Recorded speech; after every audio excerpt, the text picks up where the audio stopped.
Hi folks, Will from MinIO here with a how-to on creating MinIO buckets using the Go language.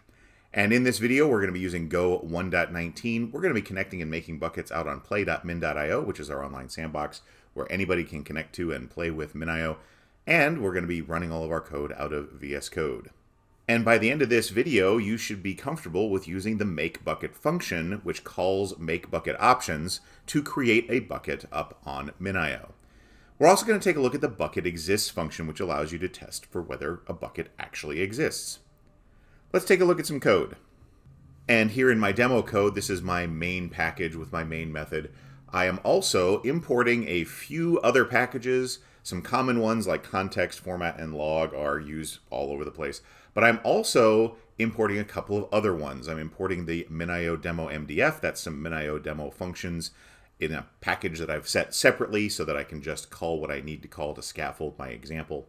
And then I'm also importing the MinIO Go package itself because I have some tools that I'm going to be working with out of there. Most importantly, the makeBucket options. So in my main method, I'm calling playConnect on my MinIO demo functions. That is giving me a MinIO client very simply.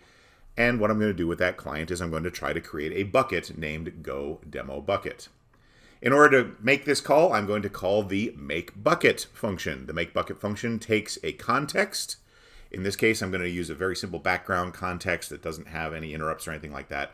I'm going to call the bucket name, which is our Go Demo Bucket, and I'm also going to create a makeBucket options. Now, the makeBucket options takes a couple of arguments to the structure. It is a region and an object locking. If I don't give it a region, I get US East 1 as the default. Object locking is going to default to false as well. But if I want to change either of those, I can hand that to this struct.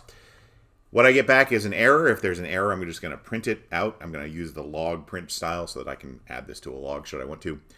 And then what I'm going to do is test and see if that bucket I just created actually exists, calling the bucket exist function. The bucket exist function, again, takes a context and a bucket name, but it returns both a Boolean and an error. Now, I'm not going to worry too much about the error. What I'm really caring about here is the Boolean called found. And I'm going to say if I found the bucket, then I'm going to say that it exists. And if I don't, then it doesn't. Easy as that.